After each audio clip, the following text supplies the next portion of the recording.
Good morning, everybody. Happy Monday. It's good to be back at 9 a.m. Although the rest of this month, it will likely be around 9:30ish, 9:30-ish.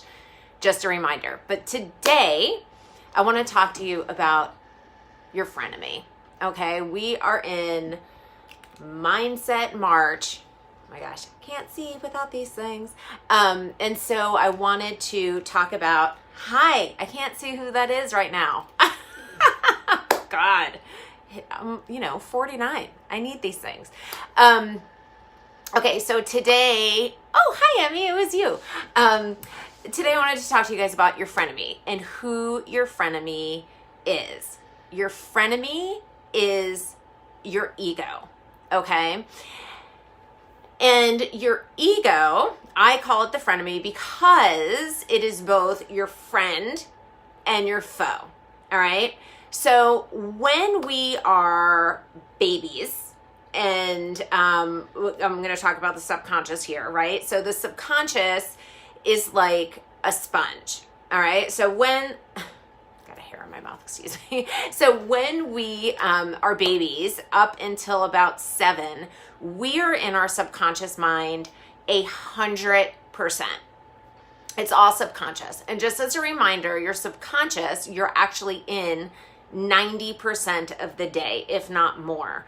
And it is where your dreams are, your spiritual connection, your feelings, your behaviors, all of your like bodily functions, like all live in your subconscious mind. All right.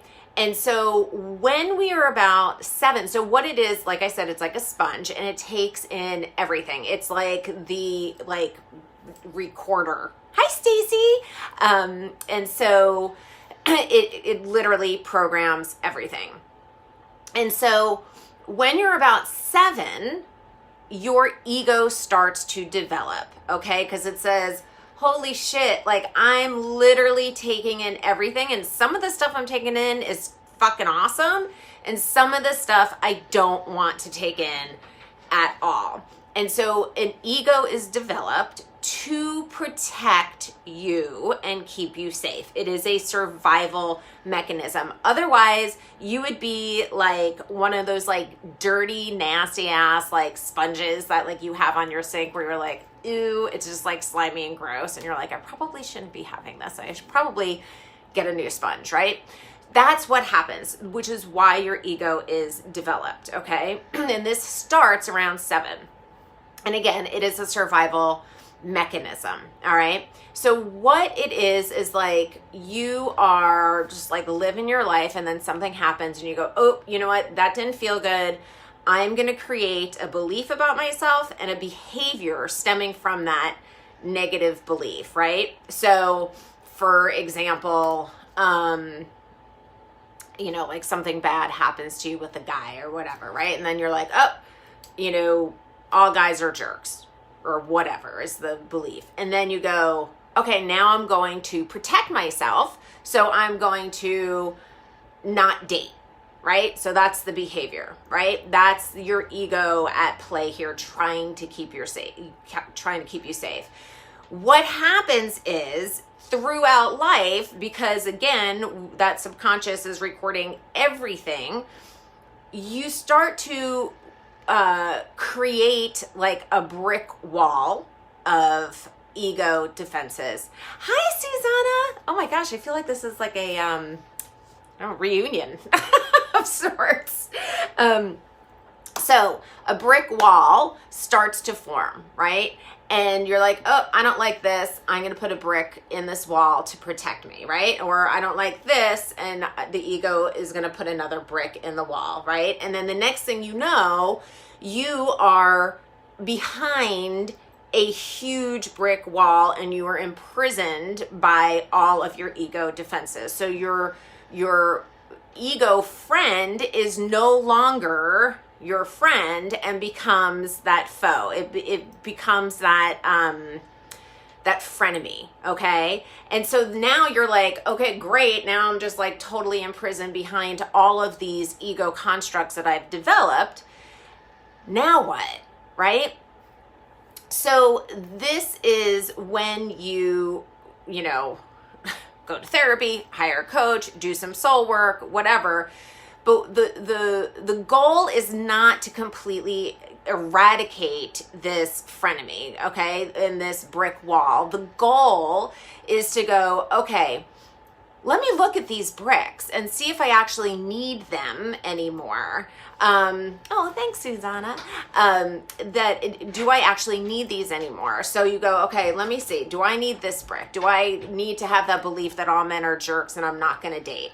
And it's like, yeah, no, I don't think I need that anymore. Okay, great. So let's like chuck it to the side, right?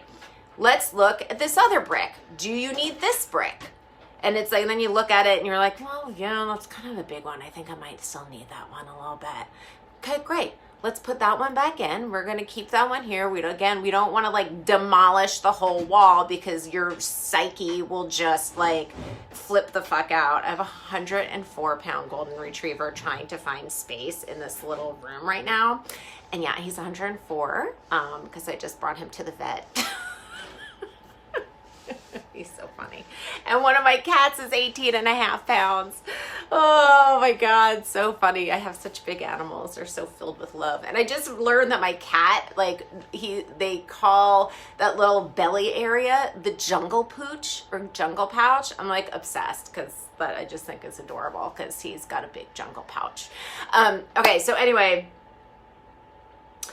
the brick wall. So we don't want to demolish the whole brick wall because our psyche will like be obliterated, right? And then all of a sudden you're like, you know, again, that sponge, right? And so we want to be able to deconstruct these ego defenses that no longer work for us so that we can create new behaviors.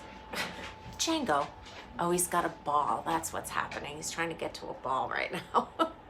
I know. I could help you in a minute, okay? Lives.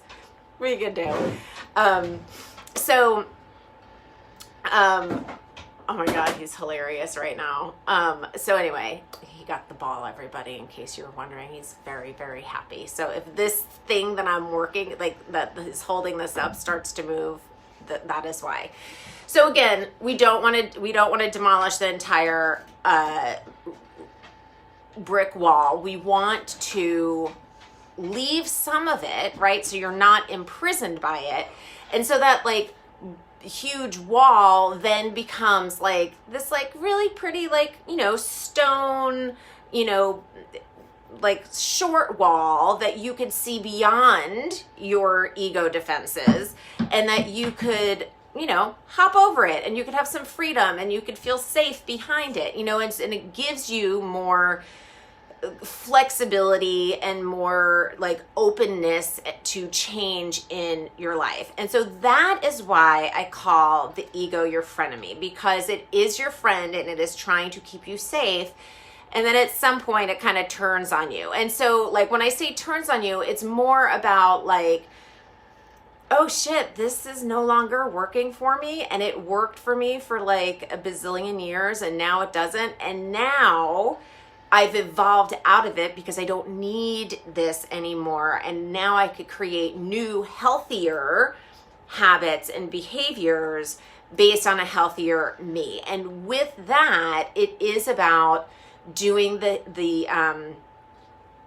inner child work, because you know, you may have come up with your belief and your behavior at 7 or 10 or 13 or in a past life or whatever, and it no longer works. So it's about going back to that inner child, to that like 7-year-old or 10-year-old, and healing that aspect so that you can create a healthier behavior, a healthier belief. And a great tool to do that is hypnotherapy. And it's awesome. And it's all because you're working in the subconscious mind, which is that sponge. And because it's a sponge, it is more open to change. So that is your frenemy, my friends. And that's all I got for you guys today. And I will see you next week. Same time, same place. And you'll also see me on here all the time because I'm always in here. Okay. Mwah. Love you. Bye.